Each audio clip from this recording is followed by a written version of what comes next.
Next and last topic case 4।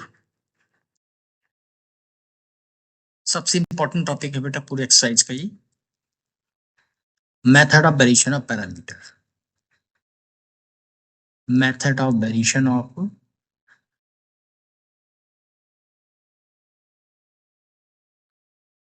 Of parameter.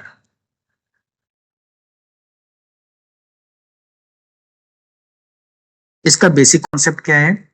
Second order की differential equation d2y/dx² plus p dy/dx plus qy is equal to r। Equation first of all step first में हम लोग क्या करेंगे? इसमें step first में सबसे पहले हम कंप्लीमेंट्री फंक्शन फाइंड आउट करेंगे। राइट, कंप्लीमेंट्री फंक्शन जो आता है, सपोज करिए c1 cos x plus c2 sin x आता है, फॉर एग्जाम्पल है। ठीक है, तो इसमें जो बेटा हमारा a और जो b होगा वो c1 और c2 के कोफिशिएंट होते हैं। The coefficient of c1 and c2, तो it means a is equal to हो गया cos x and b is equal to हो गया sin x। Okay, then P I is equal to होता है A you plus we into B. अब A U B B में हम लोग ए बी तो ऑलरेडी फाइंड आउट कर चुके हैं। यू और बी का फॉर्मूला ये होता है, यू इज इक्वल टू होता है with a minus sign integration of r into b upon A B dash minus A dash B into D x, and v is equal to integration r into a upon a b dash minus a dash b into dx। तो ये पूरा method एक पूरा process है variation of parameters की problem को solve करने का। फर्स्ट ऑफ ऑल फिर से मैं रिपीट कर रहा हूँ बच्चों, बहुत इंपॉर्टेंट टॉपिक है जी, मैक्सिमम एग्जाम में क्वेश्चन यहाँ से जरूर आता है। जो भी हमें सेकंड ऑर्डर की प्रॉब्लम दे रखी होगी उसमें मेंशन होगा with the help of variation of parameter, ये प्रॉब्लम में गिवन होगा। सेकेंड स्टेप में, फर्स्ट स्टेप में क्या करेंगे हम लोग? कंप्लीमेंट्री फंक्शन फाइंड आउट करेंगे। कंप्लीमेंट्री फंक्शन दो आर्बिट्रेरी कांस्टेंट्स आएंगे क्योंकि सेकंड ऑर्डर की प्रॉब्लम्स है, तो c1 c2 के कोफिशिएंट को हम a और b से रिप्रेजेंट करते हैं। a और b हमारा ये हो गया, then P i a you plus b भी होगा। इसमें a और b ऑलरेडी हम लोग फाइंड आउट कर चुके हैं, u और b फाइंड आउट करने का ये फॉर्मूला है, प्लस इसमें कांस्टेंट हम c1 और c2 भी यूज कर सकते हैं। राइट, अब इसके बिहार पर हम लोग कुछ प्रॉब्लम्स करते हैं। Suppose solve the differential equation by the method of variation of parameter। Method of variation of parameter.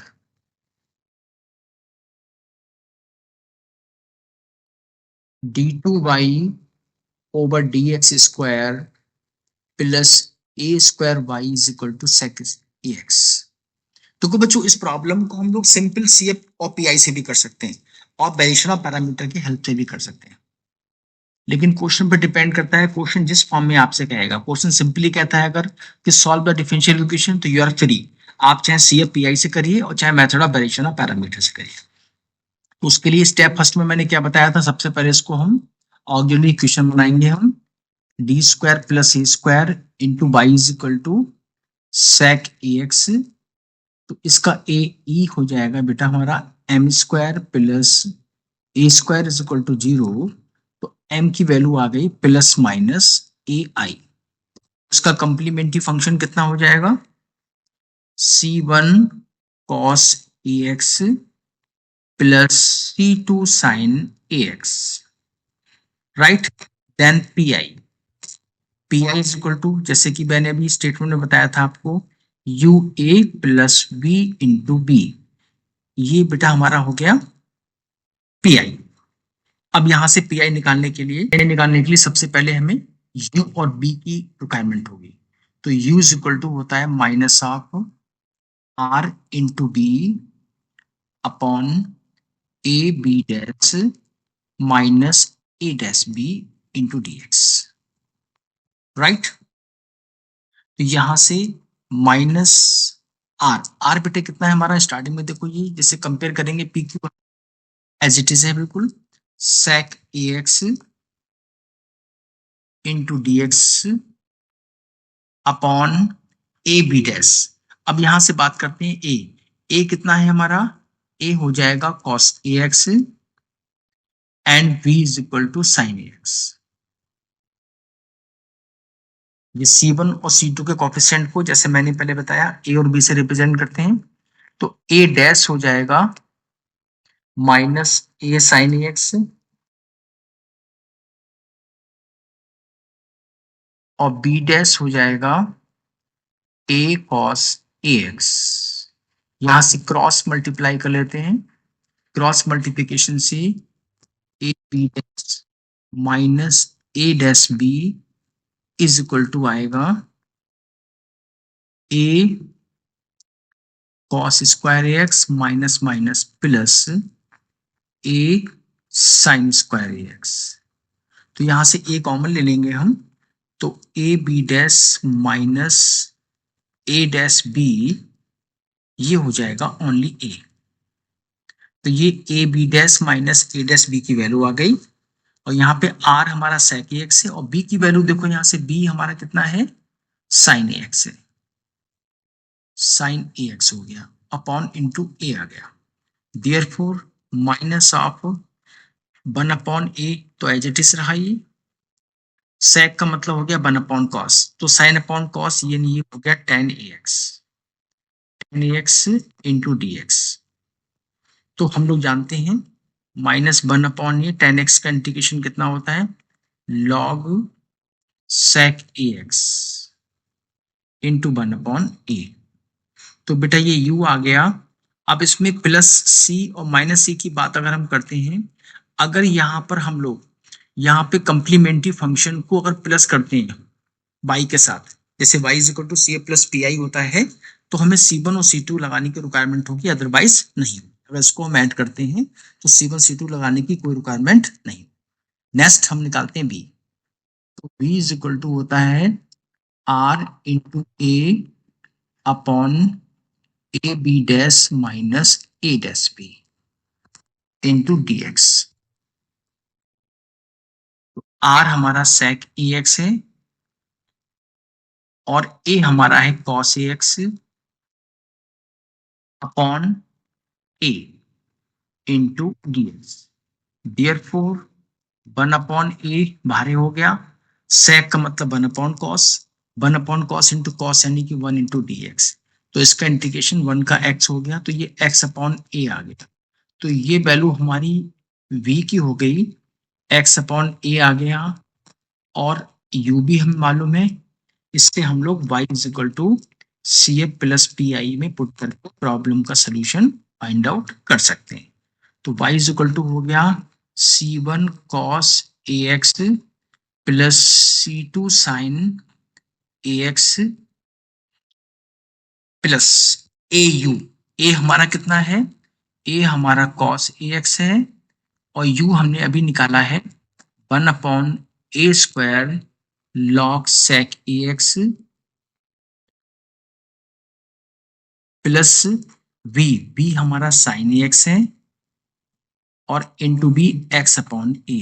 तो ये हमारी प्रॉब्लम का सोल्यूशन आ गया। तो इस तरीके से हम वेरिएशन ऑफ पैरामीटर की प्रॉब्लम को सॉल्व करते हैं। ऐसे कुछ क्वेश्चन और करते हैं हम लोग। Suppose square minus y is equal to 2 upon 1 plus e to the power x. ये बहुत इंपॉर्टेंट प्रॉब्लम है, एक ही ट्यूब में कई बार क्वेश्चन आ चुका है बच्चों। ये फिर से इसको हम d square minus 1 into y is equal to x upon 1 plus e to the power x. X के प्लेस पर यहाँ पे 2 है बच्चों। ऑक्सिलरी इक्वेशन इसकी हो जाएगी m square minus 1 is equal to 0, m is equal to plus minus 1, तो आ जाएगा C1 e to the power x plus c two e to the power minus x. इसका पी आई जो आएगा वो होगा a you plus we into d. और complete solution की बात करें तो C F plus P I. जैसे मैंने पहले बताया था कि यू और बी निकाले थे, उसमें सी वन सी टू हमने ऐड किया था। अगर कंप्लीट सोल्यूशन की बात करेंगे, अगर वहां पे सी वन प्लस सी टू करते हैं बेटा हम लोग, अगर के साथ यहाँ कोई जरूरत नहीं पड़ेगी इसकी। Now P I, P I के लिए हमने इक्वेशन नंबर, इसको हम सेकंड बना देते हैं और जो प्रॉब्लम है वो हमारी इक्वेशन नंबर वन हो जाएगी। अब यहाँ से दो चीजों की रिक्वायरमेंट है, first of all a and b and second u and b. तो ए कितना हो जाएगा, यहां से देखें अगर हम, तो ए हमारा हो जाएगा e to the power x and v is equal to e to the power minus x. A dash करते हैं तो ए डैश आ जाएगा e to the power x and v dash is equal to minus e to the power minus x. Cross multiply, then we get a b dash minus a dash b। तो cross multiplication में minus e to the power x into e to the power minus x, minus e to the power x e to the power minus x, that is minus one that is minus two आ गया। ये किसकी value हो गई, ये आ गया a B dash minus A dash b. उसके बाद हम लोग क्या निकालते हैं, यू निकालते हैं, यानी यहाँ पे निकालना चाहे अगर तो यू की वैल्यू का फॉर्मूला क्या है, यू है minus r into b upon A B dash minus A dash B into D x. Therefore minus r हमारा है 1 plus e to the power x into b, b that is e to the power minus x upon जो a B dash minus A dash b आया है, ये value है minus two into D x. तो बेटा to से to तो cancel हो गया यहाँ पर, और ये स्टेप हमारा आ जाएगा माइनस माइनस प्लस, यानी e to the power minus x upon 1 plus e to the power. सबसे इंपॉर्टेंट इंटीग्रेशन को फाइंड आउट करना है। इसकी इंटीग्रेशन के लिए एक बात आप बहुत अच्छी समझिए, e to the power minus x से ऊपर यहाँ पर पावर एक्स, इसको अगर हम टी भी ऐड करेंगे तो ये dx dt नहीं बनेगा। तो इसका मतलब एक्स आप एक्स में या ई टू दी पावर एक्स में न्यूमरेटर डिनोमिनेटर में दोनों सेम होना चाहिए। तो सेम होने के लिए हम क्या करेंगे, यहां से हम e to the power x को कॉमन लेंगे, जैसे कि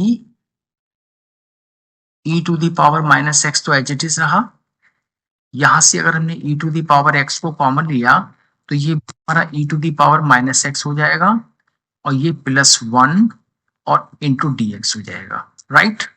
इसको ट्रांसफर करके तो ये e to the power minus x into the power minus x और ये हो जाएगा e to the power minus x plus one into D x.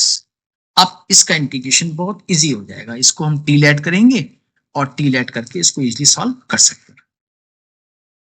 तो u इज इक्वल टू हमारा आ गया e to the power minus x into e to the power minus x upon e to the power minus x plus one into D x. E to the power minus x plus one को हम T add कर लेते हैं, तो इसको differentiate करेंगे तो minus e to the power minus x d x is equal to d t हो गया। Therefore e to the power minus x d x is equal to minus of d t हो गया। तो यहाँ पे बेटा हम जब पुट करेंगे तो e to the power minus x e to the power minus x d x तो हमारा आ गया minus of d t, right. E to the power minus x की वैल्यू यहां से फाइंड आउट कर लो, माइनस एक्स हो जाएगा टी माइनस वन, तो ये वैल्यू हो गई t minus one upon e to the power x plus one की वैल्यू कितनी, तो यहां पर हमने पुट किया माइनस साइन तो ये आ गया, दोनों सेपरेट कर लो, 1 - 1/t इंटू डी टी। तो इसका इंटीग्रेशन हो जाएगा, 1 का t हो गया और -1/t का हो गया। यहाँ पर हम लोग u is equal to minus t बेटा ऐड किया था हमने, e⁻⁻x+1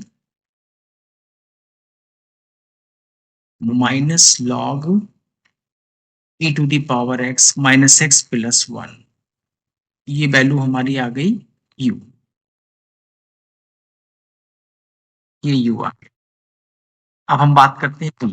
तो b is equal to formula होता है r into A upon A B dash minus A dash B into D x. That is r हमारा है 2/1 प्लस e⁻x और a है हमारा e⁻x upon -2 into D x. तो 2 से 2 कैंसिल हो गया, माइनस ये आ गया और ये e⁻x upon 1 plus e⁻x into D x हो गया। ये इसका इंटीग्रेशन तो बहुत आसान हो गया, क्योंकि इसमें e⁻−x ना होके e⁻x ऊपर भी है नीचे भी है। तो इसको अगर हम t ऐड करेंगे तो इसका dx dt इजली बन जाएगा, यानी कि ऐड करते हैं अगर हम 1 प्लस e⁻x को अगर हम t ऐड करते हैं तो e⁻x dx is equal to हो गया dt।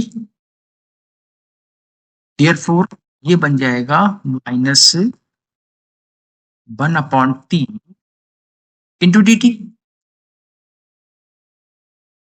जाएगा माइनस का लॉग टी और टी की वैल्यू है हमारी -log 1 प्लस e⁻x। देयरफॉर जो सोल्यूशन हमारा आएगा y is equal to c f. C f हमारा है c1 e⁻x plus c2 e⁻−x और ए हमारा है e⁻x और u हमने निकाला है भी minus e⁻−x plus 1 in bracket minus log e⁻−x plus 1 bracket close और plus b e⁻−x into b, यानी माइनस लॉग 1 प्लस e⁻x। तो ये हमारी प्रॉब्लम का कंप्लीट सोल्यूशन आ गया।